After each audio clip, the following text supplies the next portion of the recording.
जज साहब, फांसी में तो अभी वक्त है।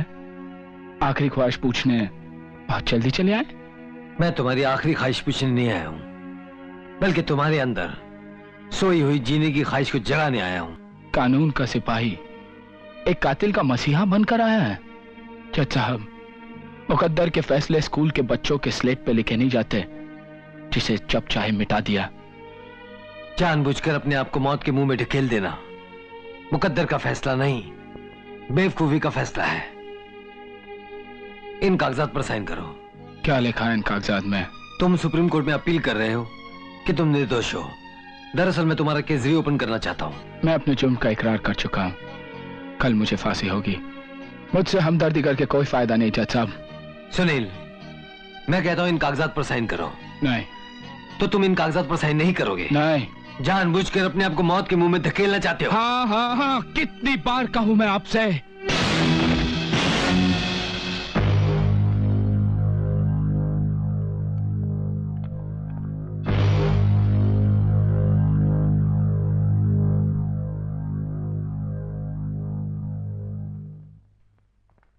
डॉक्टर साहब, सुनील कैसा है? सर पर चोट काफी गहरी आई है। नॉर्मल होने में 7-8 दिन लगेंगे। बाय द वे, उन्हें चोट आई कैसे? डॉक्टर साहब, मुजरिम बहुत चालाक है।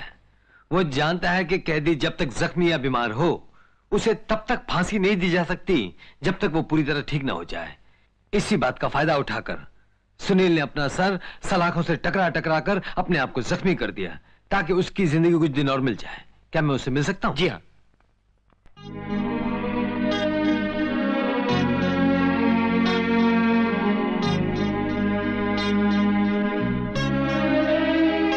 अब तुम समझ गए होगे कि तुम्हें जख्मी करके यहां लाने का मेरा मकसद तुम्हारी फांसी को मुलतवी करना था। सुनील, ऐसा कौन सा राज है जो तुम मुझसे छुपा रहे हो? सोचो सुनील, अब तो तुम्हें सोचने का और भी वक्त मिल गया है। सोचो, सोचो कि जिंदगी कितनी हसीन है। मैं तुम्हारा फैसला सुनने फिर आऊंगा।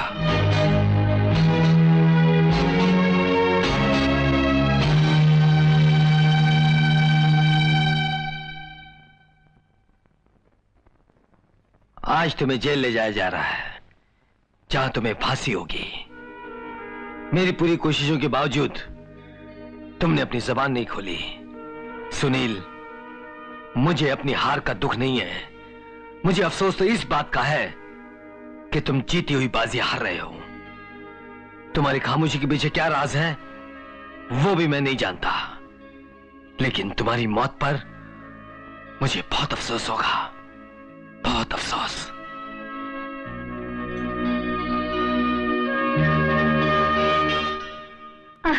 ए, रुको, कहां जा रही हो? इंस्पेक्टर साहब, मुझे सुनील से मिलना है। मैं उसकी चाची हूँ। देखो, थोड़ी देर में उसे जेल ले जाने वाले हैं, क्योंकि कल उसे फांसी होने वाली है। आप एक काम कीजिए, आप जेलर साहब से कहकर उसे वहीं मिल लेना। नहीं इंस्पेक्टर साहब, बस 2 मिनट मुझे मिलने। मैं आपके लिए कुछ नहीं कर सकता। क्या बात है पवार, ये कैसा शोर है? मैडम, ये कह रही है मैं सुनील की चाची हूँ और उसे मिलने की जिद कर रही है। देखिए, बड़ी मेहरबानी होगी, 2 मिनट मिलने दीजिए मुझे सुनील से। अच्छा ठीक है, मिलवा दो। ओके, आइए।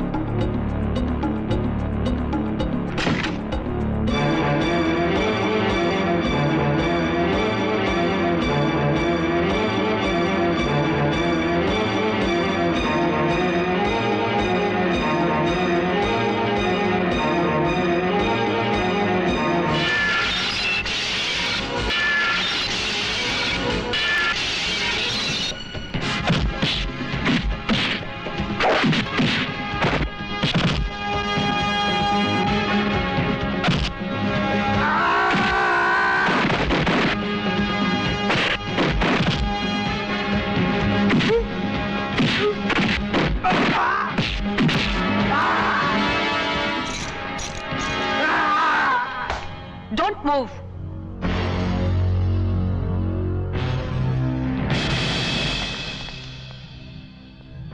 जेलर साहब, ले जाइए अपने कैदी को। ले चलो इसे।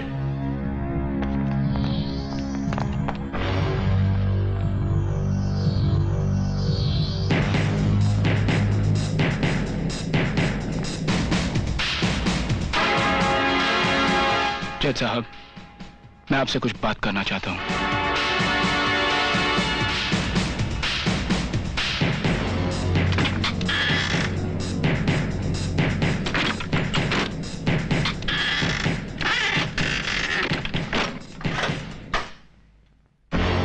जेलर साहब, मैं सुनील से अकेले में बात करना चाहता हूं। आई एम वेरी सॉरी जज साहब।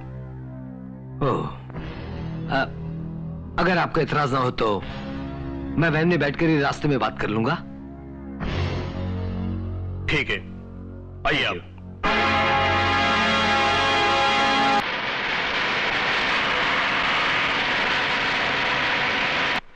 बोलो सुनील, क्या कहना चाहते हो? जज साहब, दुनिया में मेरी छोटी बहन के अलावा कोई नहीं था। वो मेरे चाचा और चाची के घर पर रहती थी। उसी की वजह से मैं शहर आया और स्टार शिपिंग कंपनी में मैंने नौकरी कर ली। एक दिन जब मैं ड्यूटी पर था,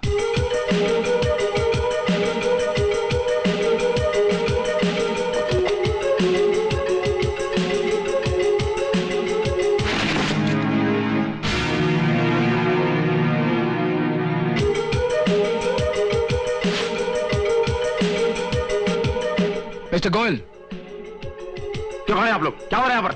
क्यों खड़े आप लोग? ये सब क्या है? ये तो कोकीन है। मैं जानता हूं। इसका मतलब है स्टार शिपिंग कंपनी एक्सपोर्ट और इंपोर्ट के आड़ में ड्रग्स का कारोबार करती है। मौत बेचते हैं ये लोग। मिस्टर सुनील, एक मिनट इधर आइए, प्लीज आइए। आइए ना। एक बात कहूं, ये बात बड़ी समझदारी और अकलमंदी की कर रहा हूं मैं। हैं? देखो, हम और आप ठहरे नौकर और ये लफड़े मालिकों के हैं, उनके धंधे वो जाने। अगर हम इन लफड़ों में पड़ेंगे तो हमारी नौकरी खतरे में पड़ जाएगी। अपनी नौकरी से कई ज्यादा कीमती है उन मासूमों की जिंदगी जो इस ड्रग्स का शिकार बनती हैं। मेरे लिए वो जानना जरूरी है कि इस मौत के कारोबार के पीछे कौन है।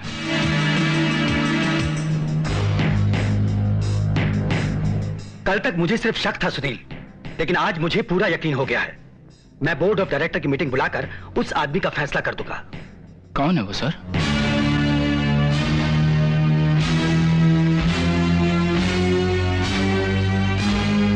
Sunil, you can go now. Thank you sir.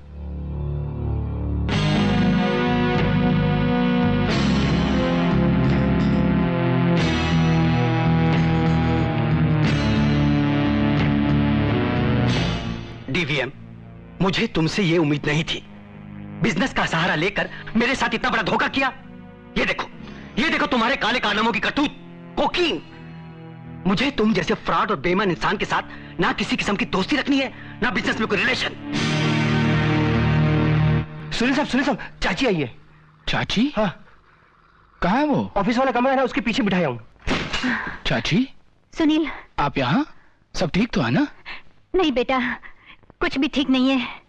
तुझे तो पता है कि तेरी बहन की शादी को बस कुछ ही दिन बाकी रह गए हैं। उसके ससुराल वाले 2 लाख रुपयों की मांग कर गए हैं और कहने लगे कि बारात आने के बाद अगर 2 लाख रुपए उन्हें नहीं दिए जाएंगे तो बारात वापस लौट जाएगी। नहीं चाची, ऐसा नहीं हो सकता। बेटे, कुछ भी कर, किसी भी तरह से 2 लाख रुपयों का इंतजाम कर दे, वरना अनर्थ हो जाएगा। अगर बारात वापस लौट गई तो हम किसी को मुंह दिखाने के लायक नहीं रहेंगे। लोग तरह तरह की बातें करेंगे। तेरे चाचा इस सदमे से बीमार हो गए हैं और सुनीता, अगर उस लड़के से उसकी शादी नहीं हुई तो वो अपनी जान दे देगी। बेटे,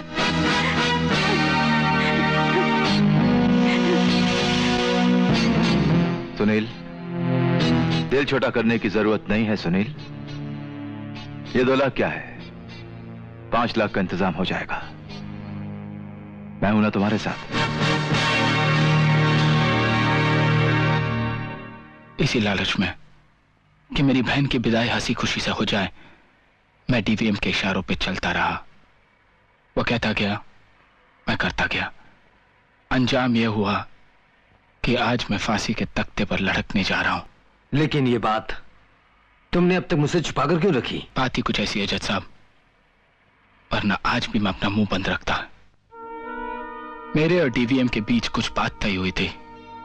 मेरे जेल जाने के बाद वो मेरे रुपए मेरी चाची और बहन को देने वाला था। जब मेरी बहन और चाची उसके पास गए तो रुपये देने के बजाय उसने उन्हें कैद कर लिया।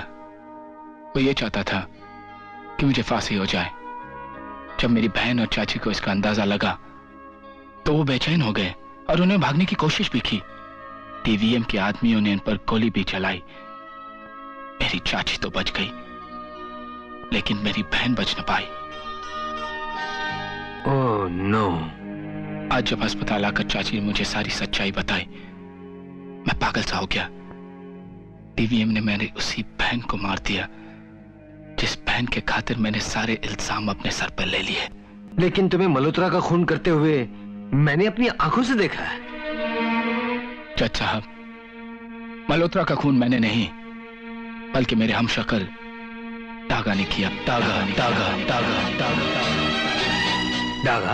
डागा डीवीएम का खास आदमी है जो पैसों के लिए कुछ भी कर सकता है। इस राज को बताने में तुमने बहुत देर कर दी।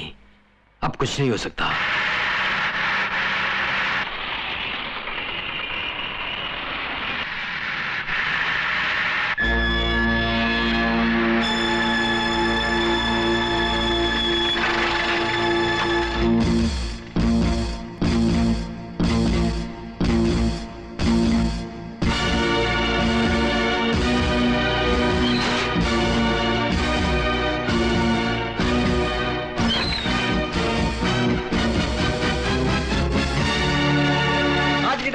आज की ताजा खबर, जज प्रताप सिन्हा एक मुजरिम को लेकर फरार। आज की ताजा खबर, मशहूर जज प्रताप सिन्हा एक मुजरिम को भगा ले गया।